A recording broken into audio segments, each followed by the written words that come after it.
Assalamualaikum warahmatullahi wabarakatuh. Ya, baik teman-teman, pada kesempatan kali ini kelompok kami akan membahas terkait pemrograman yang menggunakan 3 fungsi, yaitu yang pertama fungsi masukan, yang kedua fungsi hitung, dan yang ketiga fungsi tampilan. Maka dari itu simak video ini sampai habis ya.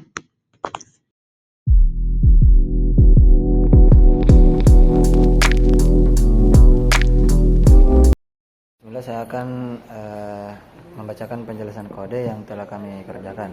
Kodenya ada di slide saya. Oke. Nah, kita langsung saja ke baris pertama, include string. Jadi baris ini menyertakan pustaka string yang digunakan untuk input dan output dalam program. Pustaka ini memberikan fungsi seperti cin untuk input dan cout untuk output. Kemudian baris kedua adalah using name std. Baris ini menyatakan bahwa kita akan menggunakan namespace std secara langsung. Dengan begitu, kita tidak perlu menggunakan std setiap kali kita menggunakan elemen seperti cin, cout dan lain-lainnya. Kemudian baris yang keempat, baris ini adalah definisi fungsi main yang merupakan titik awal eksekusi program. Program ini akan mulai menjalankan instruksi yang ada di dalam fungsi ini. Kemudian baris 5 dan 6.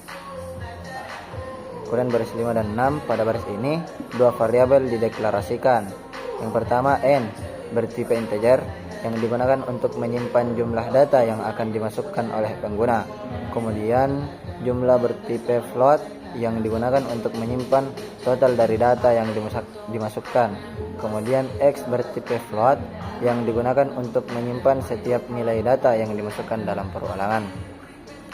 Kemudian baris ke-8, program menampilkan pesan masukkan jumlah data untuk memberikan petunjuk kepada pengguna agar mereka mengetahui apa yang dimasukkannya.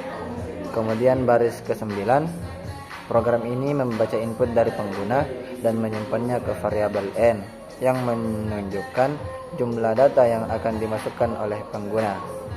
Kemudian baris ke-11, program ini menampilkan pesan dan menginformasikan kepada pengguna untuk memasukkan sebanyak n data yang sesuai dengan jumlah data yang telah dimasukkan sebelumnya. Kemudian baris berikutnya akan dilanjutkan oleh saudara Merke. Jadi di sini saya akan melanjutkan baris ke-12. Baris ini mendeklarasikan dan memulai sebuah perulangan for yang akan dijelaskan sebanyak n kali variabel i dimulai dari 0 dan bertambah satu setiap iterasi sampai mencapai n minus 1. Baris ke-13, di dalam perulangan program membaca input dari pengguna dan menyimpan dalam variabel x. Data ini akan digunakan untuk menghitung jumlah total. Baris ke-14, jumlah. Program menambahkan nilai yang dimasukkan x ke dalam variabel jumlah yang sebelumnya telah diinisialisasikan dengan 0. Ini adalah cara untuk mengkonsumsikan total dari semua data yang dimasukkan oleh pengguna. Baris ke-15, menandakan akhir dari perulangan for. Perulangan ini akan mengulangi n kali, yaitu sesuai jumlah data yang dimasukkan. Baris ke-17, yaitu setelah perulangan selesai, program menampilkan total atau jumlah dari semua data yang dimasukkan. Nilai jumlah sudah dihitung selama perulangan. Baris ke-18, yaitu program kemudian menghitung rata-rata dengan membagi total jumlah dan data dengan jumlah data yang dimasukkan n, lalu menampilkan rata-rata. Ini dihitung dengan operasi pembagian. Baris ke-20 menjelaskan tentang baris ini menandakan bahwa fungsi main selesai dan program berakhir. Return menunjukkan bahwa program berjalan dengan sukses tanpa ada error. Baris ke-21 menandakan akhir dari fungsi main. Program berakhir di sini setelah baris ini. Sekian penjelasan dari kami. Assalamualaikum warahmatullahi wabarakatuh. Ya, baik. Di sini sudah ada kode program yang saya tulis pada aplikasi kode blok. Dan di sini saya akan menjelaskan output dari kode program yang telah dijelaskan oleh teman-teman saya sebelumnya tadi. Dan di sini saya akan menjalankan kata perintahnya. Nah, di sini saya sudah menjalankan kata perintahnya, dan di sini diperintahkan untuk memasukkan data. Di sini saya sudah memilih angka 4 untuk dimasukkan.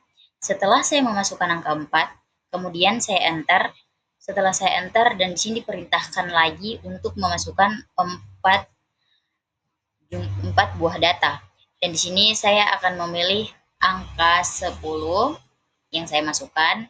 Kemudian saya masukkan angka 20, dan kemudian saya masukkan angka 30, dan selanjutnya saya masukkan angka 10 lagi.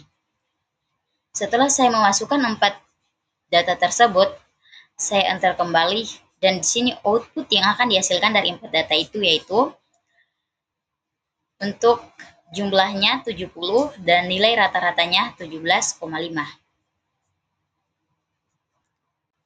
Saya enter.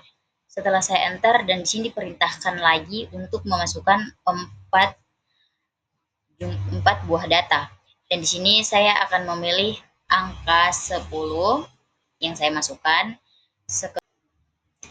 Nah, di sini juga sudah ada kode program yang mempunyai 43 baris, yang dimana dari 43 baris ini dia menggunakan 3 fungsi, yaitu yang pertama fungsi masukkan, dan yang kedua yaitu fungsi untuk menghitung datanya atau nilai rata-ratanya, dan yang ketiga yaitu fungsi untuk menampilkan hasil output dari kode program berikut. Dan di sini pada baris keempat itu, di sini dia menggunakan fungsi masukkan untuk masukkan data, dan pada baris ke-17 di sini menggunakan fungsi menghitung atau untuk menghitung nilai rata-ratanya. Dan pada baris ke-27 di sini menggunakan fungsi tampilan untuk menampilkan hasil dari data yang sudah dimasukkan tadi. Dan kurang lebih output dari kode program berikut ini kurang lebih seperti yang saya sudah tampilkan pada foto itu, yang dimana sama seperti hasil yang sudah itu hasil dari kode program yang saya sudah jelaskan tadi, yaitu dimana jumlahnya yaitu 70 dan nilai rata-ratanya adalah 17,5.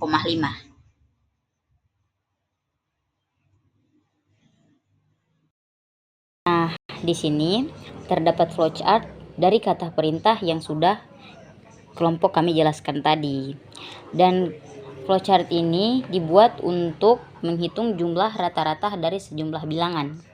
Yaitu yang pertama mulai. Program dimulai dari sini. Dan yang kedua input jumlah. Program meminta pengguna untuk memasukkan jumlah bilangan yang ingin dihitung. Yang ketiga inisialisasi, yaitu beberapa variabel diinisialisasi dengan nilai awal seperti jumlah i yang biasanya digunakan sebagai counter dalam perulangan. Yang keempat perulangan, yaitu program memasuki sebuah loop atau perulangan untuk memproses setiap bilangan yang dimasukkan. Yang kelima input bilangan, yaitu dalam setiap iterasi loop, program meminta pengguna untuk memasukkan suatu bilangan.